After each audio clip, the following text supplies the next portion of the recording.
5, 6, 7, 8. It's Chicago. Uh, Saturday, 21st of December. I went to Leicester. I drove to Leicester and I didn't die, and I've managed obviously to come back from Leicester without dying. And I took myself off to the Curve Theatre to go and see some familiar faces in this brand new look production of Chicago. This production of Chicago is incredibly different to the one in the West End. The one that had been on in the West End I would describe as minimal. I don't want to say basic because that's a bit rude, but it was minimal, but it was good. It was just very bare, like it didn't have sets and things like that. And the costumes, well, there weren't really so much costumes, there were just leotards and trousers and things.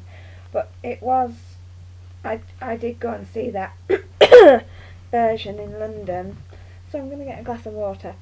And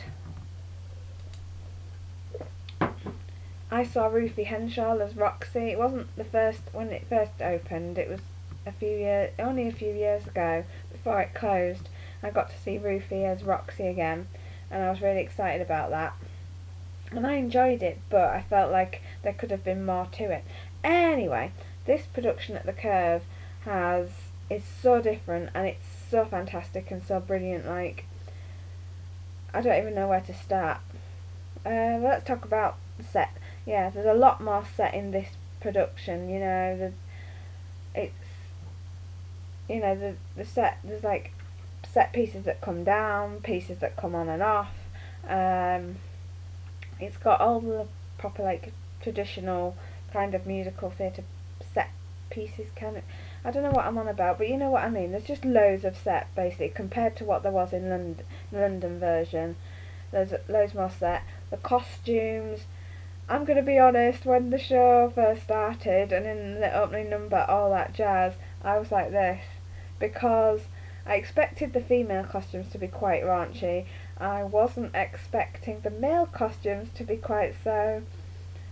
Well, it didn't leave a lot to the imagination, girls.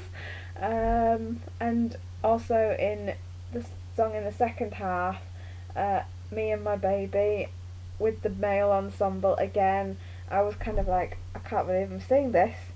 What on earth is going on?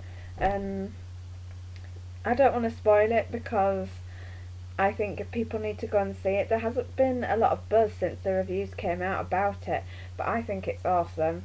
We had Verity Rushworth as Velma Kelly and Gemma Sutton as Roxy Hart, and they were absolutely fantastic. Verity with her dancing, and actually Gemma as well with her dancing, they really impressed me.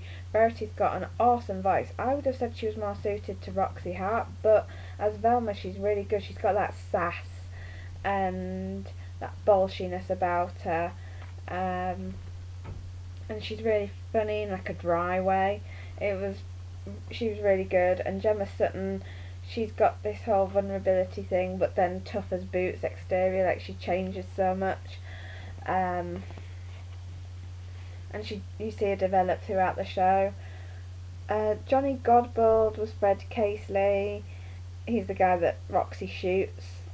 He was good, yeah. And Callum Train, Sergeant Fogarty, he was really good. All the cast are like excellent, like I can't tell you, but in the cast there's like Matthew Barrow as well, Katie Hards, Lucinda Lawrence, Jessica Curtin, Annabelle Couttet, Zizi Strallen, Sandra Marvin, I'll get to her in a minute, David Leonard, John Reynolds, Adam Bailey, Michelle Andrews, Simon Hardwick, Jocasta Amgill, I hope I'm pronouncing that right, Jocasta, please correct me if I'm wrong, Ashley Andrews, Fela Luffadeju and Harry Francis. Quite a few of these performers I've seen in lots of other shows, so I knew this show was going to be good for the cast. It's a very strong cast. I'll talk about some of the main characters. Matthew Barrow as Amos Hart. He's so sweet, like in his song Sullivan. I just wanted to pick him up and just be like, there, it's fine, I can see you. But yeah, he's really good, and you know, he had the audience's sympathy the whole time, as you know, character that everyone ignores. but he was really strong in his Mr. Cellophane number. I loved Mr. Cellophane. That was really awesome. Um, Sandra Marvin as Mama Morton. Oh my god, what a difference from Hairspray. Like, I knew it was going to be different, obviously, but wow, she's got so much sass as well. Like, and she's like, when you're good to Mama. I just, the way she sang it, she like sang, you know. She was amazing. Like, the audience were kind of warmed up by the time it got to her song anyway, because they had all that jazz as a start, a Funny Honey, Cell Block Tango, and then it goes on to her number. But and the crowd, like I say, were warmed up by that point. But then when she finished her song, the whole house went mad. Like, the whole theatre, everyone was whooping and cheering. She got like the biggest applause, I think, throughout the show for that song alone. She just had them eating out of her hand. She's absolutely fantastic. I love Sandra so much. She's so talented.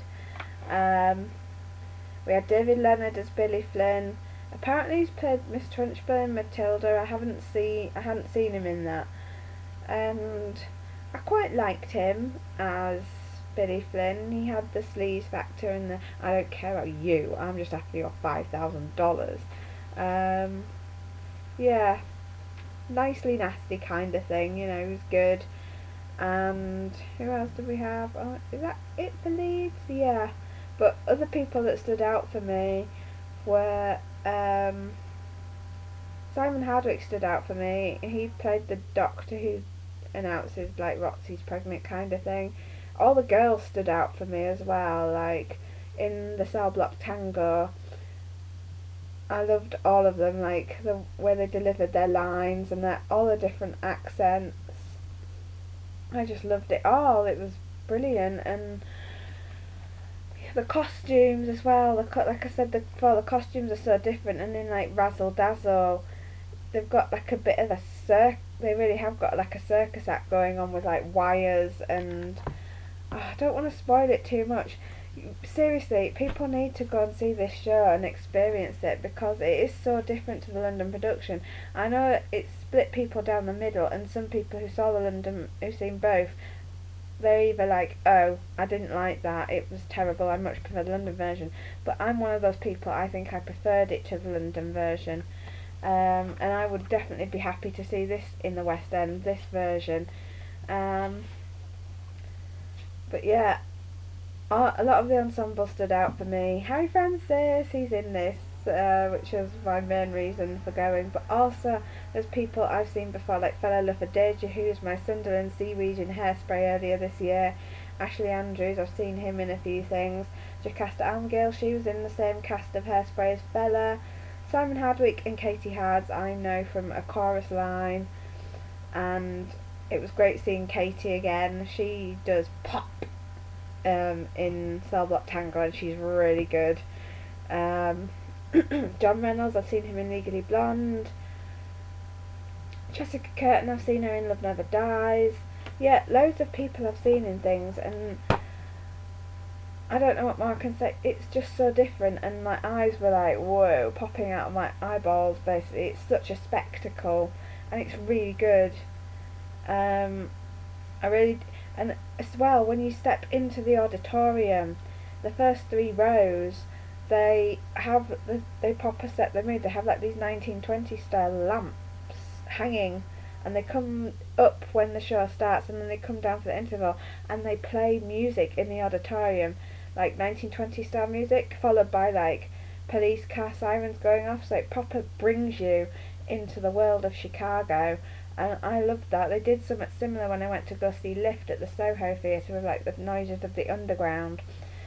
And yeah, it was just awesome. The dancing was amazing. I don't know if they stuck to Fosse style dancing like in the London version, but it was, because I can't really remember from London, but the dancing was pretty good as well. I did feel like there could have been more from Velma Kelly and Roxy's dancing. I don't know.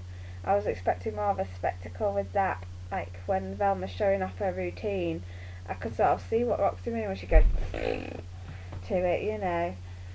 But the finale is very impressive as well. I love the finale and the curtain, and oh, I loved all of it. It was just amazing. And I don't know if I've described it very well, but there was one downside. I felt at times when it was a Roxy and Velma singing together song, um, I felt like Gemma drowned out Verity a little bit, but then that could have been from where I was sat in the afternoon, because I went to the afternoon and I ended up booking for the evening in the interval of the afternoon show. And from where I was sat on row C at the end of the centre block, I felt like Gemma Sutton drowned out Verity a little bit, but then when I was sat on row D for the evening and I was at the other side, it seemed to even out and I could hear Verity a bit better. Whether her mic needed turning up, I don't know. But yeah, it was pretty awesome, and yeah, people need to go and see this. I might return to it after Christmas. It's on until January the 18th, by the way, so you've got until January the 18th to go and see it, and you definitely should. So yeah, I might try and get down to it again, but I think next time I'll probably get the train and just see a matinee or something, I don't know. But yeah, please guys, go and see Chicago because it's awesome.